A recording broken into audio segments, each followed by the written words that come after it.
है राम के वजूद पे हिंदुस्तां को नाज, अहले नज़र समझते हैं इसको इमाम हिंद। क्या बात है। बहुत बहुत मुबारक है कि हमारे यहाँ राम भगवान जी आ रहे हैं अयोध्या में। 500 साल बाद इसका प्राण प्रतिष्ठा हो रही है मोदी जी के कारण। तो हमारे स्टूडियो में हमारी एक ख़ास मेहमान आई हैं, भगवान राम के बारे में हम उनसे बातचीत करेंगे। उनका नाम है पूजा भारद्वाज जी, जो कि एक कवित्री हैं। तो उनसे सबसे पहले तो उनका स्वागत करते हैं और उसके बाद उनकी कविता सुनते हैं जो कि राम पर है। नमस्कार। नमस्कार। बहुत बहुत स्वागत है मैम आपका। आवाज़ द वॉइस को मैं आभार प्रकट करती हूँ जी। तो भगवान राम जो हैं मर्यादा पुरुषोत्तम कैसे रहे, और आपकी कविता सबसे पहले। जी, राम भगवान मर्यादा पुरुषोत्तम, क्योंकि उन्होंने जो हमें जीवन सिखाया, सभ्यता संस्कृति जो सिखाया राम जी ने सिखाया, जो हम अपने जीवन में सार्थक करते हैं वो सब राम के अनुसार है। जो भाई भाइयों में आज प्रेम है, उनका एक प्रसंग याद आता है, यदि आप कहें तो बताना चाहूँगी। बिल्कुल। जब राम जी वनवास गए थे तब उन्होंने वन देवी से प्रार्थना करी थी कि वन देवी यदि कोई कांटे हों तो उस कांटों को दूर हटा देना, मेरा भाई आ रहा है। तो वन देवी ने कहा क्या वो इतने नाजुक हैं, ये दर्द सहन नहीं कर सकते?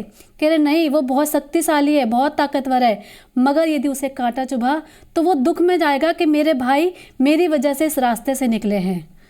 तो वो भाई प्रेम, जबकि कि उन्होंने सिर्फ 1 मिनट का अंतर था, मगर उसके बावजूद भी उनको बड़े भाई का जो सम्मान मिला, उन्होंने कभी नजर ऊपर उठा के नहीं देखी।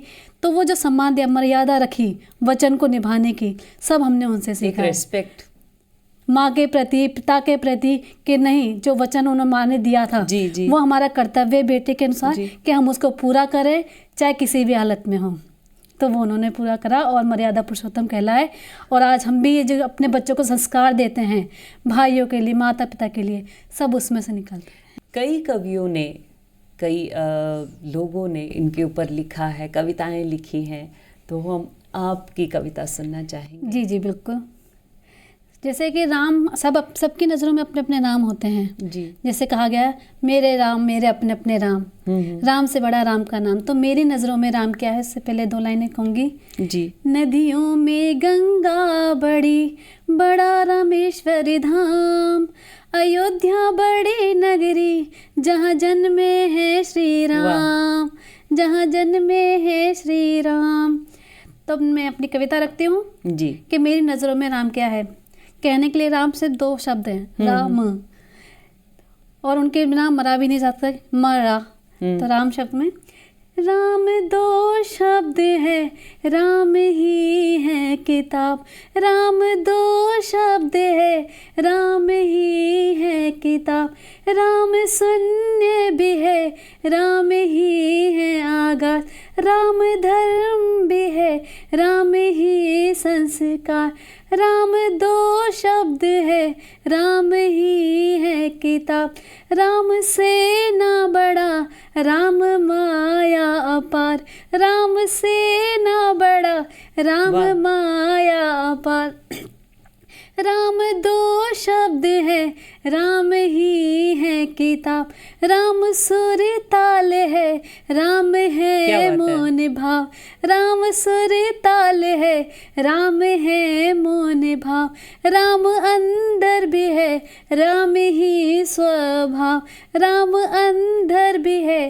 राम ही स्वभाव, राम इस पार भी, राम उस पार भी, राम इस पार है, राम उस पार भी, राम भगवन भी है, राम भक्ति का सार, राम भगवन भी है, राम भक्ति का सार, राम 2 शब्द है, राम ही है किताब, राम वैराग है, राम ही अनुराग। क्या बात है। राम संपूर्ण है, राम ही प्रतिभाग, राम जीवन का सार, राम मुक्ति का धाम, राम जीवन का सार, राम मुक्ति का धाम। आखिरी लाइनों में मैं आपका वो चाहूँगी, राम आरंभ भी राम पूर्ण विराम, राम आरंभ भी राम पूर्ण विराम, राम दो शब्द है राम ही वाह। है किताब, राम दो शब्द है राम ही है किताब, राम में समाई सृष्टि सारी अपार, राम डमरू में है ध्वनि का प्रलय राग, राम डमरू में है ध्वनि का प्रलय राग, राम दो शब्द है राम ही है किताब। जय श्री राम। जय श्री राम। देखिए, राम का जो संदेश है वो एकता का संदेश कैसे दे रहा है? राम एकता का संदेश ले रहा है क्योंकि वो धर्म से बहुत ऊपर है।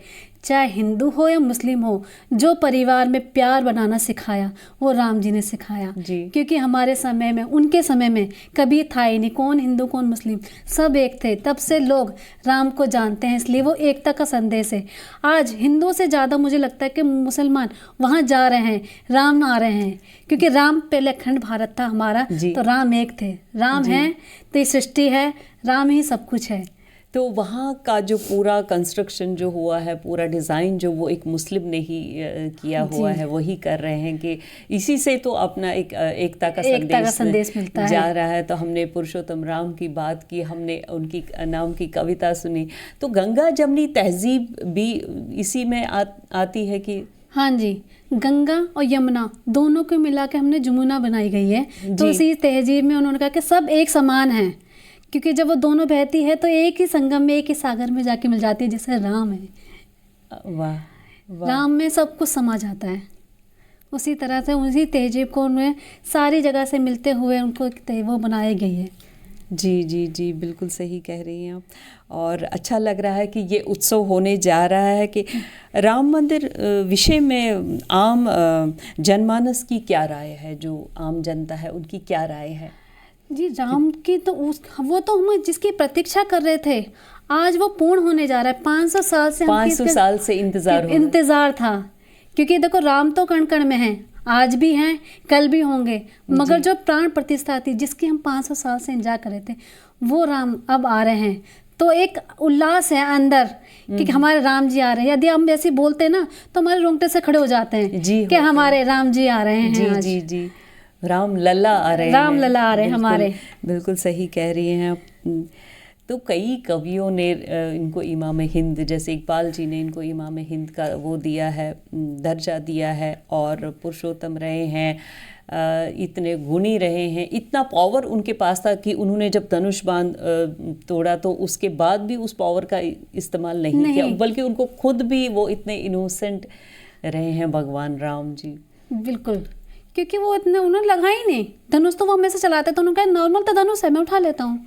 उन्होंने उठा लिया, मगर जब उन्होंने परशुराम जी वहाँ आए, क्रोध हुआ कि किसने तोड़ा धनुष राम उनका, शंकर जी का, तब उन्होंने कहा दास राम हूँ मैं तुम्हारा, मैं ही हूँ मैंने धनुष तोड़ा है, यदि कोई गलती हुई हो तो उसके लिए क्षमा प्रार्थी मैं हूँ। मगर इतनी नम्रता, मगर परशुराम जी बहुत क्रोधित थे। उनको पता था कि ये विष्णु जी के अलावा यानी कि राम के अलावा कोई तोड़ ही नहीं सकता। तभी वो उनके चरणों में गए कि महाराज मुझसे गलती हुई कि मैं आपको पहचान नहीं सका। इतने विनम्र थे, उन्होंने कहा नहीं जी। आप परशुराम हो, आप ही मेरे अवतार हो, राम हो, मैं भी राम आप भी राम, मैं क्षमा मांगता हूँ कि मैंने धनुष तोड़ा, मुझे पता नहीं, मैंने सिर्फ प्रतिज्ञा चढ़ाई थी, वो टूट गया। जी जी जी, मैंने तो सिर्फ वो, क्योंकि वो प्रेम में थे उस वक्त, प्रेम में तो डूब गए थे और एक गुरु की आज्ञा भी थी कि राम तुम जाओ धनुष उठाओ। गुरु की आज्ञा का पालन, आज्ञा का तो उन्होंने माँ की आज्ञा का पालन किया। उन्होंने कभी भी ये नहीं कहा कि मैं इतने बड़े राज का राजा बनने वाला हूँ या राजा हूँ, कुछ नहीं। जैसे सिंपल सादा इंसान रहते हैं वैसे ही वो रहे, और वही सीख हम सबको सिखाई कि हम चाहे कितने भी ऊंचे उड़ जाएं, मगर अपने ज़मीन को कभी ना भूलें, अपनी धरा को कहीं ना भूलें जहाँ से हम उठ के आए हैं। जी, और कुछ पूजा जी, आप कुछ और कविता सुनाना चाहेंगी कि ये बहुत ही बड़ा उत्सव होने जा रहा है, 500 साल बाद प्राण प्रतिष्ठा हो रही है भगवान राम की अयोध्या में। हम सभी बिल्कुल उस दिन का इंतज़ार है। एक एक पल यूं निकल रहा है कि कब जी, आएंगे। जब सोचते कब हैं आएंगे? तभी रोंगटे खड़े हो जाते हैं कि जी, राम जी, लला आने जी। वाले हैं। तो कोई भजन या कोई कविता एक और हाँ सुनना जी। चाहेंगे? जी बिल्कुल। तो उनके समर्पित उनको मैं करती हूँ। मेरे राम तुमको समर्पित मेरा प्रणाम। मेरे राम मेरे प्राणों में बसते हैं सिया राम। मेरे राम जिसके भक्त हो हनुमान। मेरे राम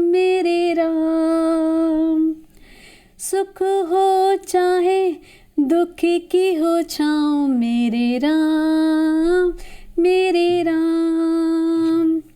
मैं अहिल्या बनो तुम तारणहार। मेरे